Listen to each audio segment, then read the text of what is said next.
मेरे प्यारे देशवासियों, देश के 77वें आज़ादी दिहाड़े ते आप सब नूं मेरे वालों तह दिलों वधाई। ये दिन साढ़े सारिਆਂ ਲਈ ਮਾਣਮੱਤਾ ਤੇ पवित्र है। चारे पासे उत्सव का माहौल देख के मैनूं बहुत प्रसन्नता हो रही है।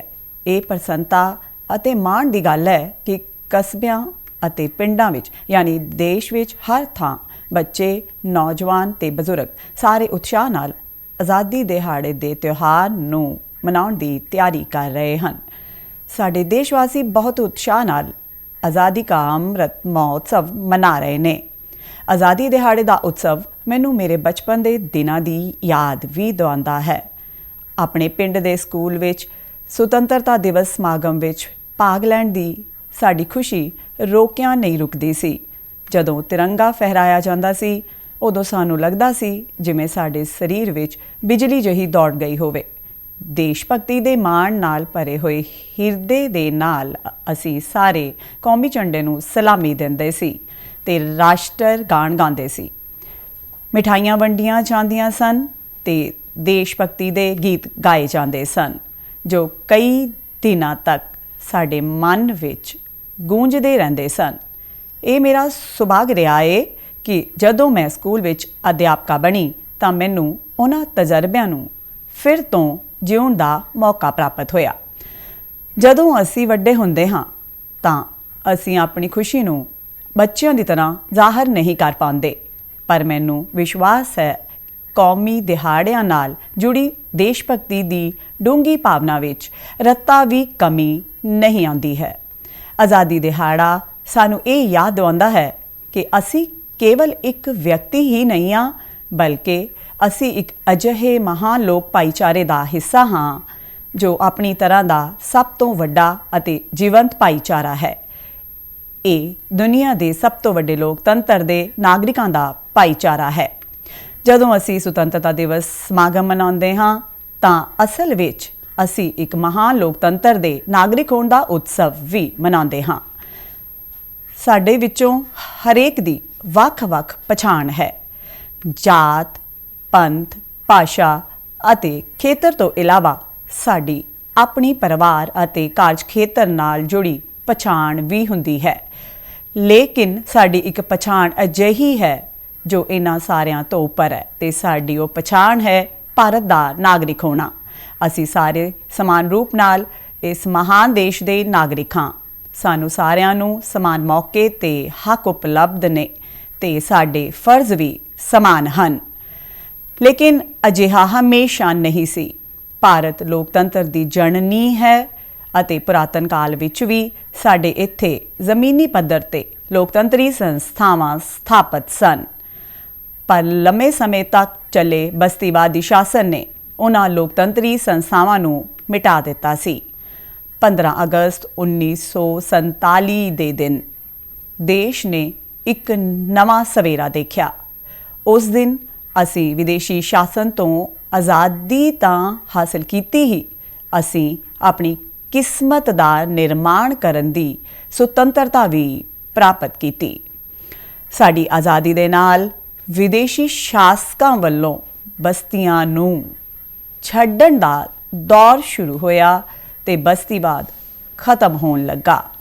ਸਾਡੇ ਵੱਲੋਂ ਆਜ਼ਾਦੀ ਦੇ ਟੀਚਿਆਂ ਨੂੰ ਪ੍ਰਾਪਤ ਕਰਨਾ ਤਾਂ ਮਹੱਤਵਪੂਰਨ ਸੀ ਹੀ, ਲੇਕਿਨ ਉਸ ਤੋਂ ਵੀ ਵਧੇਰੇ ਜ਼ਿਕਰਯੋਗ ਹੈ ਸਾਡੇ ਆਜ਼ਾਦੀ ਸੰਗਰਾਮ ਦਾ ਵਿਲੱਖਣ ਤਰੀਕਾ। ਮਹਾਤਮਾ ਗਾਂਧੀ ਅਤੇ ਅਨੇਕਾਂ ਅਸਾਧਾਰਨ ਤੇ ਦੂਰਦਰਸ਼ੀ ਸ਼ਖਸੀਅਤਾਂ ਦੀ ਅਗਵਾਈ ਵਿੱਚ ਸਾਡਾ ਕੌਮੀ ਅੰਦੋਲਨ ਵਿਲੱਖਣ ਆਦਰਸ਼ਾਂ ਤੋਂ ਪ੍ਰੇਰਿਤ ਸੀ।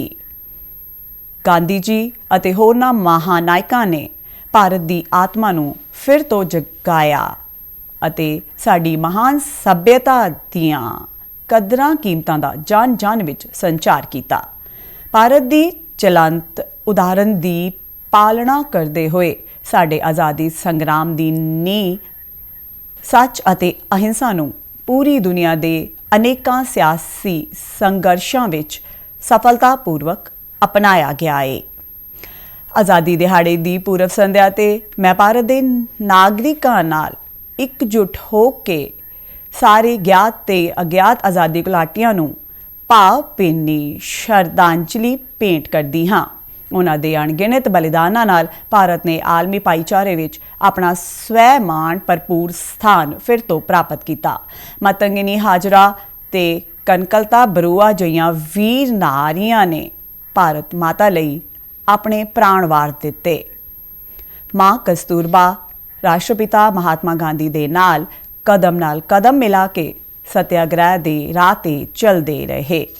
ਸਰੋਜਨੀ ਨਾਇਡੂ, ਅਮੂ ਸਵਾਮੀਨਾਥਨ, रमा देवी, ਅਰੁਣਾ ਆਸਿਫ ਅਲੀ ਤੇ ਸੁਚੇਤਾ ਕ੍ਰਿਪਲਾਨੀ ਜਿਹੀਆਂ ਅਨੇਕਾਂ ਮਹਿਲਾ ਸ਼ਖਸੀਅਤਾਂ ਨੇ ਆਪਣੇ ਬਾਅਦ ਦੀਆਂ ਸਾਰੀਆਂ ਪੀੜ੍ਹੀਆਂ ਦੀਆਂ ਮਹਿਲਾਵਾਂ ਲਈ ਆਤਮ ਵਿਸ਼ਵਾਸ ਦੇ ਨਾਲ ਦੇਸ਼ ਤੇ ਸਮਾਜ ਦੀ ਸੇਵਾ ਕਰਨ ਦੇ ਪ੍ਰੇਰਕ ਆਦਰਸ਼ ਪੇਸ਼ ਕੀਤੇ ਹਨ। ਅੱਜ ਮਹਿਲਾਵਾਂ ਵਿਕਾਸ ਅਤੇ ਦੇਸ਼ ਸੇਵਾ ਦੇ ਹਰ ਖੇਤਰ ਵਿੱਚ ਵੱਧ ਚੜ੍ਹ ਕੇ ਯੋਗਦਾਨ ਦੇ ਰਹੀਆਂ ਹਨ ਤੇ ਰਾਸ਼ਟਰ ਦਾ ਮਾਣ ਵਧਾ ਰਹੀਆਂ ਹਨ।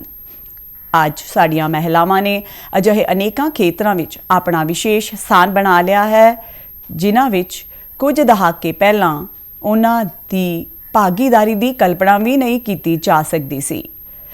ਮੈਨੂੰ ਇਹ ਦੇਖ ਕੇ ਖੁਸ਼ੀ ਹੁੰਦੀ ਹੈ ਕਿ ਸਾਡੇ ਦੇਸ਼ ਵਿੱਚ ਮਹਿਲਾਵਾਂ ਦੇ ਆਰਥਿਕ ਸਸ਼ਕਤੀਕਰਨ ਤੇ ਖਾਸ ਧਿਆਨ ਦਿੱਤਾ ਜਾ ਰਿਹਾ ਹੈ।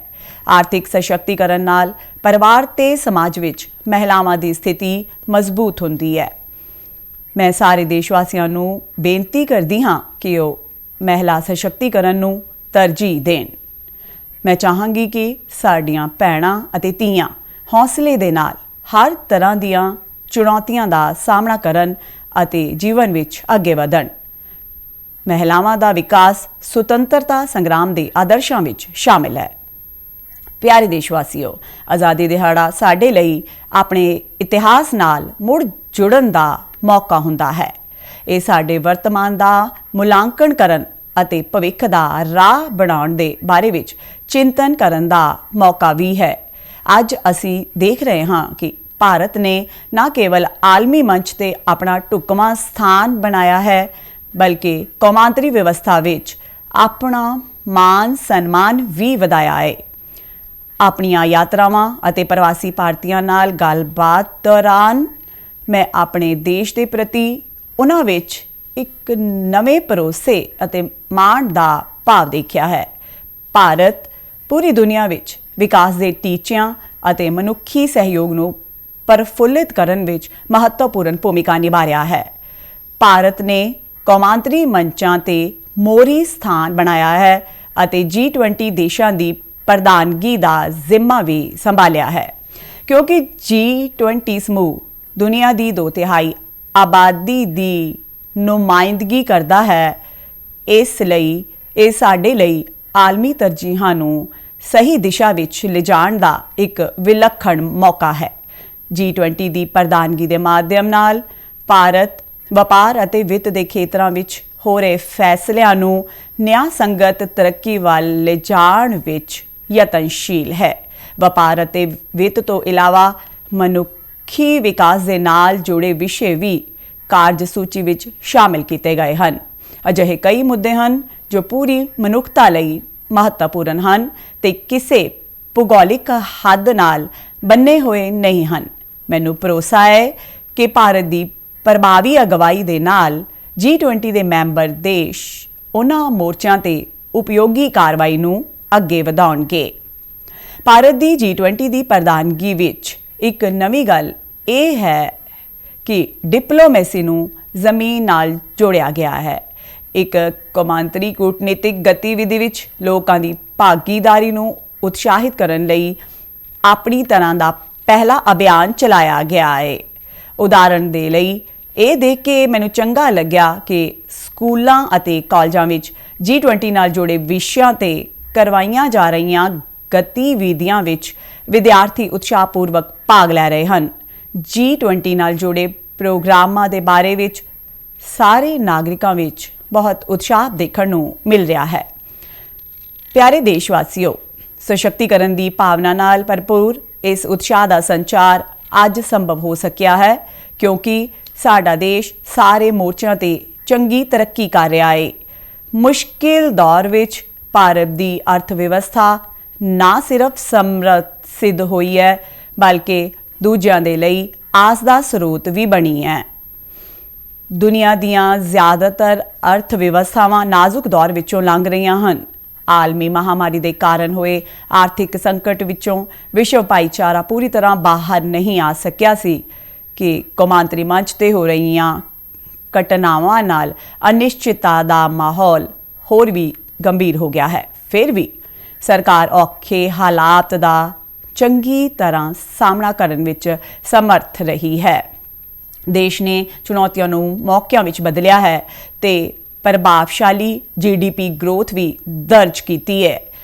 ਸਾਡੇ ਅੰਨਦਾਤਾ ਕਿਸਾਨਾਂ ਨੇ ਸਾਡੀ ਆਰਥਿਕ ਤਰੱਕੀ ਵਿੱਚ ਮਹੱਤਵਪੂਰਨ ਯੋਗਦਾਨ ਦਿੱਤਾ ਹੈ। ਰਾਸ਼ਟਰ ਉਹਨਾਂ ਦਾ ਰਿਣੀ ਹੈ। ਆਲਮੀ ਪੱਧਰ ਤੇ ਮਹਿੰਗਾਈ ਭਾਵ ਇਨਫਲੇਸ਼ਨ ਚਿੰਤਾ ਦਾ ਕਾਰਨ ਬਣੀ ਹੋਈ ਹੈ, ਲੇਕਿਨ ਸਰਕਾਰ ਅਤੇ ਰਿਜ਼ਰਵ ਬੈਂਕ ਇਸ ਤੇ ਕਾਬੂ ਪਾਉਣ ਵਿੱਚ ਸਫਲ ਰਹੇ ਹਨ। ਸਰਕਾਰ ਨੇ ਆਮ ਲੋਕਾਂ ਤੇ ਮਹਿੰਗਾਈ ਦਾ ਜ਼ਿਆਦਾ ਪ੍ਰਭਾਵ ਨਹੀਂ ਪੈਣ ਦਿੱਤਾ ਅਤੇ ਨਾਲ ਹੀ ਗਰੀਬਾਂ ਨੂੰ ਵਿਆਪਕ ਸੁਰੱਖਿਆ ਕਵਚ ਵੀ ਪ੍ਰਦਾਨ ਕੀਤਾ ਹੈ। ਆਲਮੀ ਆਰਥਿਕ ਵਿਕਾਸ ਦੇ ਲਈ ਦੁਨੀਆ ਦੀਆਂ ਨਜ਼ਰਾਂ ਅੱਜ ਭਾਰਤ ਤੇ ਟਿਕੀਆਂ ਹੋਈਆਂ ਹਨ। ਅੱਜ ਭਾਰਤ ਵਿਸ਼ਵ ਦੀ 5ਵੀਂ ਸਭ ਤੋਂ ਵੱਡੀ ਅਰਥ ਵਿਵਸਥਾ ਬਣ ਗਿਆ ਹੈ। ਦੁਨੀਆ ਵਿੱਚ ਸਭ ਤੋਂ ਤੇਜ਼ੀ ਨਾਲ ਵੱਧ ਰਹੀ ਵੱਡੀ ਅਰਥ ਵਿਵਸਥਾ ਦੇ ਰੂਪ ਵਿੱਚ ਭਾਰਤ ਵਿਸ਼ਵ ਦੀ ਤੀਜੀ ਸਭ ਤੋਂ ਵੱਡੀ ਅਰਥ ਵਿਵਸਥਾ ਬਣਨ ਵੱਲ ਵਧ ਰਿਹਾ ਹੈ। ਸਾਡੀ ਆਰਥਿਕ ਤਰੱਕੀ ਦੀ ਇਸ ਯਾਤਰਾ ਵਿੱਚ ਸੰਮਿਲਿਤ ਵਿਕਾਸ ਤੇ ਜ਼ੋਰ ਦਿੱਤਾ ਜਾ ਰਿਹਾ ਹੈ। ਲਗਾਤਾਰ ਹੋ ਰਹੀ ਆਰਥਿਕ ਤਰੱਕੀ ਦੇ ਦੋ ਪ੍ਰਮੁੱਖ ਪੈਮਾਨੇ ਹਨ। ਇੱਕ ਪਾਸੇ ਕਾਰੋਬਾਰ ਕਰਨਾ ਸੁਖਾਲਾ ਬਣਾ ਕੇ ਅਤੇ ਰੋਜ਼ਗਾਰ ਦੇ ਮੌਕੇ ਪੈਦਾ ਕਰਕੇ ਉਦਮਸ਼ੀਲਤਾ ਦੀ ਸੰਸਕ੍ਰਿਤੀ ਨੂੰ ਹੁਲਾਰਾ ਦਿੱਤਾ ਜਾ ਰਿਹਾ ਹੈ। ਦੂਜੇ ਪਾਸੇ ਲੋੜਵੰਦਾਂ ਦੀ ਸਹਾਇਤਾ ਲਈ ਵੱਖ-ਵੱਖ ਖੇਤਰਾਂ ਵਿੱਚ ਪਹਿਲ ਕੀਤੀ ਗਈ ਹੈ ਤੇ ਵਿਆਪਕ ਪੱਧਰ ਤੇ ਭਲਾਈ ਪ੍ਰੋਗਰਾਮ ਚਲਾਏ ਜਾ ਰਹੇ ਹਨ। ਵਾਂਝਿਆਂ ਨੂੰ ਪਹਿਲ ਪ੍ਰਦਾਨ ਕਰਨਾ ਸਾਡੀਆਂ ਨੀਤੀਆਂ ਅਤੇ ਕੰਮਾਂ ਦੇ ਕੇਂਦਰ ਵਿੱਚ ਰਹਿੰਦਾ ਹੈ। ਨਤੀਜੇ ਵਜੋਂ ਪਿਛਲੇ ਦਹਾਕੇ ਵਿੱਚ ਵੱਡੀ ਗਿਣਤੀ ਵਿੱਚ ਲੋਕਾਂ ਨੂੰ ਗਰੀਬੀ ਤੋਂ ਬਾਹਰ ਕੱਢਣਾ ਸੰਭਵ ਹੋ ਸਕਿਆ ਹੈ। ਇਸ ਤਰ੍ਹਾਂ ਆਦੀਵਾਸੀਆਂ ਦੀ ਸਥਿਤੀ ਵਿੱਚ ਸੁਧਾਰ ਲਿਆਉਣ ਅਤੇ ਉਹਨਾਂ ਨੂੰ ਤਰੱਕੀ ਦੀ ਯਾਤਰਾ ਵਿੱਚ ਸ਼ਾਮਲ ਕਰਨ ਲਈ ਵਿਸ਼ੇਸ਼ ਪ੍ਰੋਗਰਾਮ ਚਲਾਏ ਜਾ ਰਹੇ ਹਨ। ਮੈਂ ਆਪਣੇ ਆਦੀਵਾਸੀ ਭਾਈ ਭੈਣਾਂ ਨੂੰ ਅਪੀਲ ਕਰਦੀ ਹਾਂ ਕਿ ਤੁਸੀਂ ਸਾਰੇ ਆਪਣੀਆਂ ਪਰੰਪਰਾਵਾਂ ਨੂੰ ਸਮਰਿੱਧ ਕਰਦੇ ਹੋਏ ਆਧੁਨਿਕਤਾ ਨੂੰ ਅਪਣਾਓ। ਮੈਨੂੰ ਇਹ ਜਾਣ ਕੇ ਖੁਸ਼ੀ ਹੋਈ ਹੈ ਕਿ ਆਰਥਿਕ ਵਿਕਾਸ ਦੇ ਨਾਲ-ਨਾਲ ਮਨੁੱਖੀ ਵਿਕਾਸ ਸੰਬੰਧੀ ਸਰੋਕਾਰਾਂ ਨੂੰ ਵੀ ਉੱਚ ਤਰਜੀਹ ਦਿੱਤੀ ਜਾ ਰਹੀ ਹੈ। ਮੈਂ ਇੱਕ ਅਧਿਆਪਕਾ ਰਹੀ ਹਾਂ, ਇਸ ਨਾਤੇ ਵੀ ਮੈਂ ਇਹ ਸਮਝਿਆ ਹੈ ਕਿ ਸਿੱਖਿਆ ਸਮਾਜਿਕ ਸਸ਼ਕਤੀਕਰਨ ਦਾ ਸਭ ਤੋਂ ਪ੍ਰਭਾਵੀ ਮਾਧਿਅਮ ਹੈ। ਸਾਲ 2020 ਦੀ ਕੌਮੀ ਸਿੱਖਿਆ ਨੀਤੀ ਨਾਲ ਬਦਲਾਅ ਆਉਣਾ ਸ਼ੁਰੂ ਹੋ ਗਿਆ ਹੈ। ਵੱਖ-ਵੱਖ ਪੱਧਰਾਂ ਤੇ ਵਿਦਿਆਰਥੀਆਂ ਅਤੇ ਸਿੱਖਿਆ ਵਿਦਵਾਨਾਂ ਦੇ ਨਾਲ ਮੇਰੀ ਗੱਲਬਾਤ ਤੋਂ ਮੈਨੂੰ ਪਤਾ ਲੱਗਾ ਹੈ ਕਿ ਅਧਿਐਨ ਦੀ ਪ੍ਰਕਿਰਿਆ ਵਧੇਰੇ ਫਲੈਕਸੀਬਲ ਹੋ ਗਈ ਹੈ। ਇਸ ਦੂਰਦਰਸ਼ੀ ਨੀਤੀ ਦਾ ਇੱਕ ਪ੍ਰਮੁੱਖ ਮੰਤਵ ਪੁਰਾਤਨ ਕਦਰਾਂ ਕੀਮਤਾਂ ਨੂੰ ਆਧੁਨਿਕ ਹੁਨਰ ਦੇ ਨਾਲ ਜੋੜਨਾ ਹੈ। ਇਸ ਨਾਲ ਆਉਣ ਵਾਲੇ ਸਾਲਾਂ ਵਿੱਚ ਸਿੱਖਿਆ ਦੇ ਖੇਤਰ ਵਿੱਚ ਬੇਮਿਸਾਲ ਬਦਲਾਅ ਹੋਣਗੇ ਅਤੇ ਨਤੀਜੇ ਵਜੋਂ ਦੇਸ਼ ਵਿੱਚ ਇੱਕ ਬਹੁਤ ਵੱਡੀ ਤਬਦੀਲੀ ਦਿਖਾਈ ਦੇਵੇਗੀ। ਭਾਰਤ ਦੀ ਤਰੱਕੀ ਨੂੰ ਦੇਸ਼ਵਾਸੀਆਂ, ਖਾਸ ਕਰ ਨੌਜਵਾਨ ਪੀੜ੍ਹੀ ਦੇ ਸੁਪਨਿਆਂ ਤੋਂ ਸ਼ਕਤੀ ਮਿਲਦੀ ਹੈ। ਵਿਕਾਸ ਦੀਆਂ ਅਣਗਿਣਤ ਸੰਭਾਵਨਾਵਾਂ ਦੇਸ਼ਵਾਸੀਆਂ ਦੀ ਉਡੀਕ ਕਰ ਰਹੀਆਂ ਹਨ। ਸਟਾਰਟਅਪ ਤੋਂ ਲੈ ਕੇ ਖੇਡਾਂ ਤੱਕ ਸਾਡੇ ਨੌਜਵਾਨਾਂ ਨੇ ਉੱਤਮਤਾ ਦੇ ਨਵੇਂ ਅਸਮਾਨਾਂ ਦੀ ਉਡਾਨ ਭਰੀ ਹੈ। ਅੱਜ ਦੇ ਨਵੇਂ ਭਾਰਤ ਦੀਆਂ ਇੱਛਾਵਾਂ ਦੇ ਨਵੇਂ ਸਿਖਰ ਅਸੀਮ ਹਨ। ਭਾਰਤੀ ਪੁਲਾੜ ਖੋਜ ਸੰਗਠਨ ਨਵੀਆਂ ਬੁਲੰਦੀਆਂ ਨੂੰ ਛੂ ਰਿਹਾ ਹੈ ਤੇ ਉੱਤਮਤਾ ਦੇ ਨਵੇਂ ਪੈਮਾਨੇ ਸਥਾਪਿਤ ਕਰ ਰਿਹਾ ਹੈ। ਇਸ ਵਰੇ ਇਸਰੋ ਨੇ ਚੰਦਰਯਾਨ 3 ਲਾਂਚ ਕੀਤਾ ਹੈ, ਜੋ ਚੰਦਰਮਾ ਦੇ ਘੇਰੇ ਵਿੱਚ ਪ੍ਰਵੇਸ਼ ਕਰ ਚੁੱਕਾ ਹੈ ਤੇ ਪ੍ਰੋਗਰਾਮ ਦੇ ਅਨੁਸਾਰ ਉਸ ਦਾ ਵਿਕਰਮ ਨਾਮਕ ਲੈਂਡਰ ਅਤੇ ਪ੍ਰਗਿਆਨ ਨਾਮਕ ਰੋਵਰ ਅਗਲੇ ਕੁਝ ਹੀ ਦਿਨਾਂ ਵਿੱਚ ਚੰਦਰਮਾ ਤੇ ਉਤਰਨਗੇ। ਸਾਡੇ ਸਾਰਿਆਂ ਲਈ ਉਹ ਮਾਣ ਦਾ ਪਲ ਹੋਵੇਗਾ ਤੇ ਮੈਨੂੰ ਵੀ ਉਸ ਪਲ ਦਾ ਇੰਤਜ਼ਾਰ ਹੈ। ਚੰਦਰਮਾ ਦਾ ਅਭਿਆਨ ਪੁਲਾੜ ਦੇ ਸਾਡੇ ਭਵਿੱਖ ਦੇ ਪ੍ਰੋਗਰਾਮਾਂ ਲਈ ਕੇਵਲ ਇੱਕ ਪੌੜੀ ਹੈ। ਅਸੀਂ ਬਹੁਤ ਅੱਗੇ ਜਾਣਾ ਹੈ। ਪੁਲਾੜ ਮੁਹਿੰਮ ਵਿੱਚ ਹੀ ਨਹੀਂ ਬਲਕਿ ਧਰਤੀ ਤੇ ਵੀ ਸਾਡੇ ਵਿਗਿਆਨੀ ਅਤੇ ਟੈਕਨੋਲੋਜਿਸਟ ਦੇਸ਼ ਦਾ ਨਾਂ ਰੌਸ਼ਨ ਕਰ ਰਹੇ ਹਨ।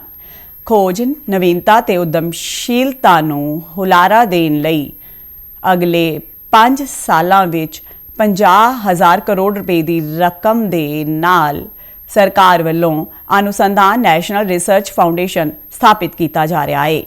ਇਹ ਫਾਊਂਡੇਸ਼ਨ ਸਾਡੇ ਕਾਲਜਾਂ, ਯੂਨੀਵਰਸਿਟੀਆਂ ਅਤੇ ਖੋਜ ਕੇਂਦਰਾਂ ਵਿੱਚ ਰਿਸਰਚ ਅਤੇ ਡਿਵੈਲਪਮੈਂਟ ਨੂੰ ਬੁਨਿਆਦ ਪ੍ਰਦਾਨ ਕਰੇਗਾ, ਉਹਨਾਂ ਨੂੰ ਵਿਕਸਿਤ ਕਰੇਗਾ ਅਤੇ ਅੱਗੇ ਲਿਆਵੇਗਾ। ਪਿਆਰੇ ਦੇਸ਼ਵਾਸੀਓ, ਗਿਆਨ ਵਿਗਿਆਨ ਵਿੱਚ ਉੱਤਮਤਾ ਪ੍ਰਾਪਤ ਕਰਨਾ ਹੀ ਸਾਡਾ ਟੀਚਾ ਨਹੀਂ ਹੈ, ਬਲਕਿ ਸਾਡੇ ਲਈ ਇਹ ਮਨੁੱਖਤਾ ਦੇ ਵਿਕਾਸ ਦੇ ਸਾਧਨ ਹਨ।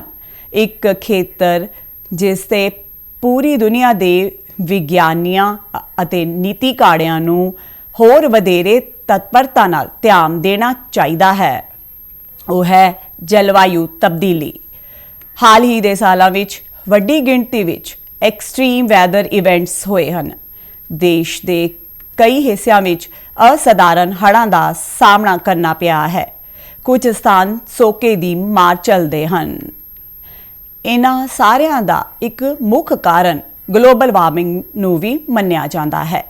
ਅੰਤ ਵਿੱਚ ਵਾਤਾਵਰਣ ਦੇ ਹਿੱਤ ਵਿੱਚ ਸਥਾਨਕ, ਕੌਮੀ ਅਤੇ ਆਲਮੀ ਪੱਧਰ ਤੇ ਯਤਨ ਕਰਨਾ ਲਾਜ਼ਮੀ ਹੈ।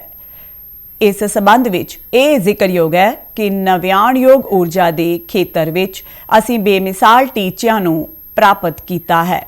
ਕੌਮਾਂਤਰੀ ਸੂਰਜੀ ਊਰਜਾ ਅਭਿਆਨ ਨੂੰ ਭਾਰਤ ਨੇ ਅਗਵਾਈ ਪ੍ਰਦਾਨ ਕੀਤੀ ਹੈ। ਕੌਮਾਂਤਰੀ ਪ੍ਰਤੀਬੱਧਤਾਵਾਂ ਨੂੰ ਪੂਰਾ ਕਰਨ ਵਿੱਚ ਸਾਡਾ ਦੇਸ਼ ਮੋਹਰੀ ਭੂਮਿਕਾ ਨਿਭਾ ਰਿਹਾ ਹੈ। ਆਲਮੀ ਭਾਈਚਾਰੇ ਨੂੰ ਅਸੀਂ ਲਾਈਫ ਸਟਾਈਲ ਫਾਰ এনवायरमेंट ਦਾ ਮੰਤਰ ਦਿੱਤਾ ਹੈ। ਪਿਆਰੇ ਦੇਸ਼ਵਾਸੀਓ, ਅਸਾਧਾਰਨ ਮੌਸਮ ਦੀਆਂ ਘਟਨਾਵਾਂ ਸਾਰਿਆਂ ਤੇ ਅਸਰ ਪਾਉਂਦੀਆਂ ਹਨ, ਪਰ ਗਰੀਬ ਅਤੇ ਵਾਂਝੇ ਵਰਗਾਂ ਦੇ ਲੋਕਾਂ ਤੇ ਉਹਨਾਂ ਦਾ ਹੋਰ ਵਧੇਰੇ ਪ੍ਰਭਾਵ ਪੈਂਦਾ ਹੈ। ਸ਼ਹਿਰਾਂ ਅਤੇ ਪਹਾੜੀ ਖੇਤਰਾਂ ਨੂੰ ਜਲਵਾਯੂ ਤਬਦੀਲੀ ਦੀਆਂ ਸਥਿਤੀਆਂ ਦਾ ਸਾਹਮਣਾ ਕਰਨ ਲਈ ਖਾਸ ਤੌਰ ਤੇ ਸਮਰੱਥ ਬਣਾਉਣ ਦੀ ਲੋੜ ਹੈ। ਮੈਂ ਇਹ ਕਹਿਣਾ ਚਾਹਾਂਗੀ ਕਿ ਲਾਲਚ ਦੀ ਸੰਸਕ੍ਰਿਤੀ ਦੁਨੀਆ ਨੂੰ ਕੁਦਰਤ ਤੋਂ ਦੂਰ ਕਰਦੀ ਹੈ ਤੇ ਹੁਣ ਸਾਨੂੰ ਇਹ ਅਹਿਸਾਸ ਹੋ ਰਿਹਾ ਹੈ ਕਿ ਸਾਨੂੰ ਆਪਣੀਆਂ ਜੜ੍ਹਾਂ ਵੱਲ ਪਰਤਣਾ ਚਾਹੀਦਾ ਹੈ। ਅੱਜ ਵੀ ਅਨੇਕਾਂ ਜਨਜਾਤੀ ਭਾਈਚਾਰੇ ਅਜਿਹੇ ਹਨ ਜੋ ਕੁਦਰਤ ਦੇ ਬਹੁਤ ਨੇੜੇ ਅਤੇ ਕੁਦਰਤ ਦੇ ਨਾਲ ਸੁਹਿਰਦਤਾ ਬਣਾ ਕੇ ਰਹਿੰਦੇ ਹਨ। ਉਹਨਾਂ ਦੀਆਂ ਜੀਵਨ ਕਦਰਾਂ ਕੀਮਤਾਂ ਤੇ ਜੀਵਨ ਜਾਂਚ ਕਲਾਈਮੇਟ ਐਕਸ਼ਨ ਦੇ ਖੇਤਰ ਵਿੱਚ ਅਣਮੁੱਲੀ ਸਿੱਖਿਆ ਪ੍ਰਦਾਨ ਕਰਦੇ ਹਨ। ਜਨਜਾਤੀ ਭਾਈਚਾਰਿਆਂ ਵੱਲੋਂ ਯੁੱਗਾਂ ਤੋਂ ਆਪਣੀ ਹੋਂਦ ਬਣਾਏ ਰੱਖਣ ਦੇ ਭੇਦ ਨੂੰ ਇੱਕ ਸ਼ਬਦ ਵਿੱਚ ਹੀ ਜ਼ਾਹਿਰ ਕੀਤਾ ਜਾ ਸਕਦਾ ਹੈ। ਇਹ ਸ਼ਬਦ ਹੈ ਹਮਦਰਦੀ। ਜਨਜਾਤੀ ਭਾਈਚਾਰੇ ਦੇ ਲੋਕ ਕੁਦਰਤ ਨੂੰ ਮਾਂ ਸਮਝਦੇ ਹਨ ਤੇ ਉਸ ਦੀਆਂ ਸਾਰੀਆਂ ਸੰਤਾਨਾਂ ਭਾਵ ਵਨਸਪਤੀਆਂ ਅਤੇ ਜੀਵ ਜੰਤੂਆਂ ਦੇ ਪ੍ਰਤੀ ਹਮਦਰਦੀ ਰੱਖਦੇ ਹਨ।